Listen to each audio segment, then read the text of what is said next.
میخوام که سایتی رو که داریم اینه که ثبت نام ایجکس بشه و ورود هم داشته باشیم. ایمیلمون هم ایمیل فعالسازی بیاد و یه توکن هم همراهش بیاد که روی این توکن وقتی کلیک کرد مثلا تو اون صفحه‌ای که هستش بهش حالا یا بیاد مثلا تو صفحه ایندکس یا آلرت بده یا اینکه بگه مثلا ثبت نام شما توستار بده، حالا هرچی دیگه. حالا اون توستار ایناش گذاشتن شما ما خودتون بفرمایید حرفه‌ای بنویسیم این رو. میایم میریم توی سکول و این کدا رو قبلا میریم تو قسمت مودالش و دیگه اینا رو بلدیم. اینو برمیدارم کلا تا به اینجاش، میام میرم توی این قسمت تو صفحه ایندکس اینا رو هم خواهم بست زیر کاتگوری مثلا make users همین بهتره حالت این هم بشه و به این صورت رو و اینها رو هم لطف بکنیم میبریمش پارتش رو بندیش بکنیم و میاریم اینجا رو آنلاین اسمشو بذارم مودال یوزرز و قرار میدیم اینجا رو یا ایدیه به دیگش نه به فرمش رو بخشید فرم نداره و فرم بسازیم براش و همینجا تو بادیش یه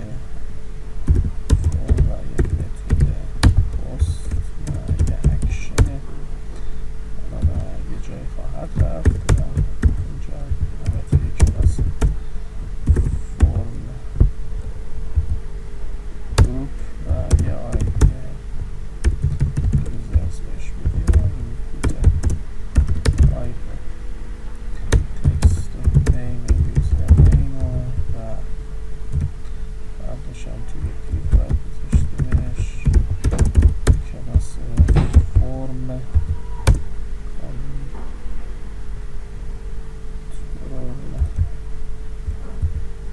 اشتباه کنم اینجا وفاق داشت فرم باید بذاشتیم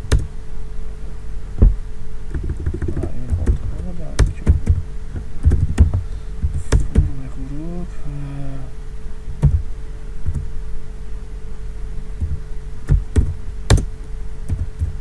مثلا کلاس نمیخواست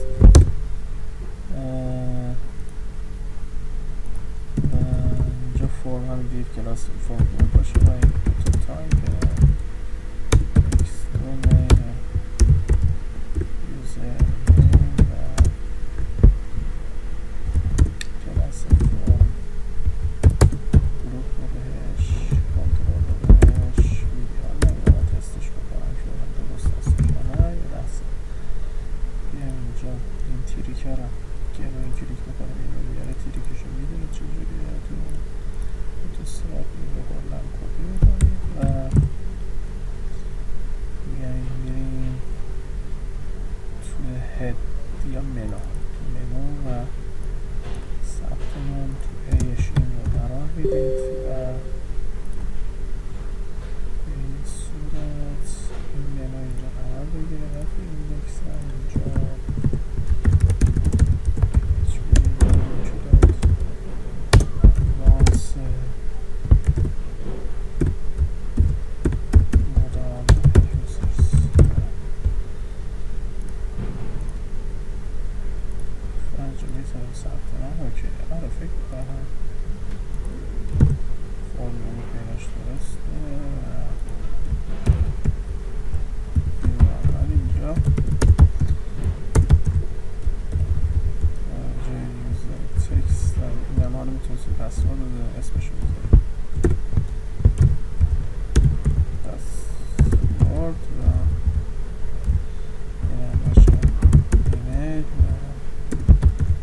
آخری هم باشه.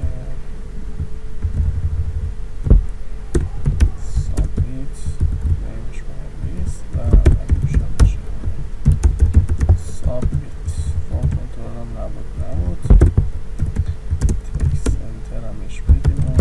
یه فنج بزنیم تست بگیریم که اوکی. اما من میخوام نام در واقع یوزرنیم پسورد و چیز رو بهش بدیم. بگو ایمیل که روش که سابمیت کردم اطلاعات بره توی در واقع دیتابیس بخوابه. بعدش هم آنلاین ایناشو و ایمیل زدن ایناشو چک بکنیم و بعد بیاریمش آنلاین تستش بکنیم و اکتیو ایناش رو می‌نویسیم. میتونیم بازیابی رمز و عبور اینا رو بذاریم اونم باشه مرحله بعدی بعد از این که اینو کامل کردیم اون رو هم بگیریم باشه. خب مرحله بعدی که حالا منو یوزر رو نوشتیم که ظاهرا همه چیش هم درسته و اکشن نداره فقط و آیدیشن که یوزر شد. من اکشن رو میدم به صفحه اینسرت یوزرز دیگه. حالا خوندن دیتابیس رو با خودتون اینسرت یوزرز و حتما یه دونه کلاس خواهد داشت به نام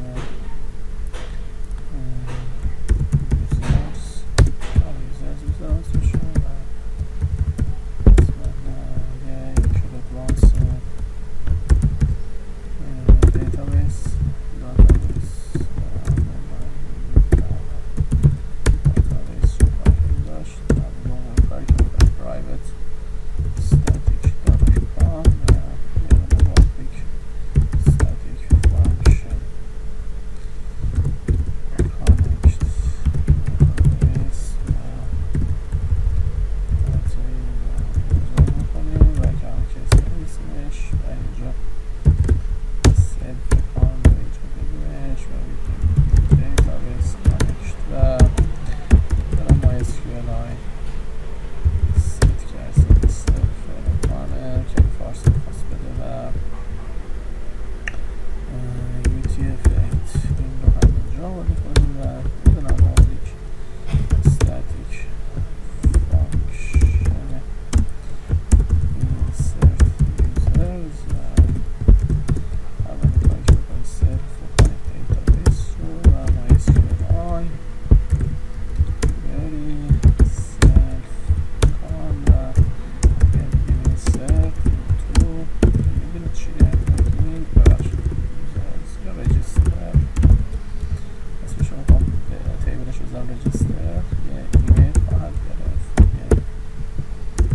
یوزرنیم خواهد گرفت یه پسورد خواهد گرفت و یه توکن رو بهتون میگم برای چی ما داریم میذاریم و یه ولیوز اینا ورودیاش خواهد بود. اولی ایمیل خواهد بود دومی یوزرنیمش خواهد بود سومی پسوردش خواهد بود و چهارمی هم توکنش خواهد بود. میگیم اولی رو به اولی پس خواهیم داد و یوزرنیم و پسورد و توکن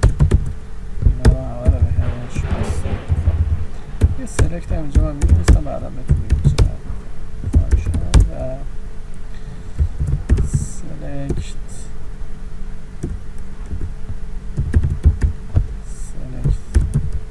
یوزرز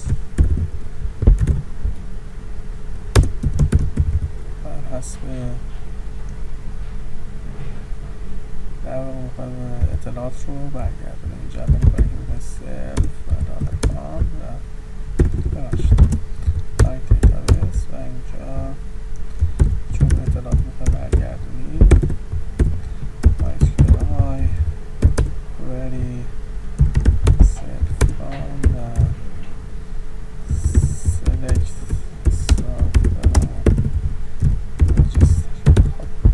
چیزی رو معمولا نوشتم جلو تصویر که نه همچین دیتابیسی رو من ساختم نه همچین سیدی دارم. بعد برم دیتابیس رو بسازم. اینجا البته اینا رو پاک فعلا بند نوشته که کاری روش نداریم و میبینیم تو خانه من یه تیبل رو قبلا ساختم به نام رجیستر، اگه اشتباه نکنم اگه باشه این هاشش که یه تیبل در واقع دیتابیس ساختم به نام رجیستر و حالا بزنم اینو پاکشن بکنم. یه دونم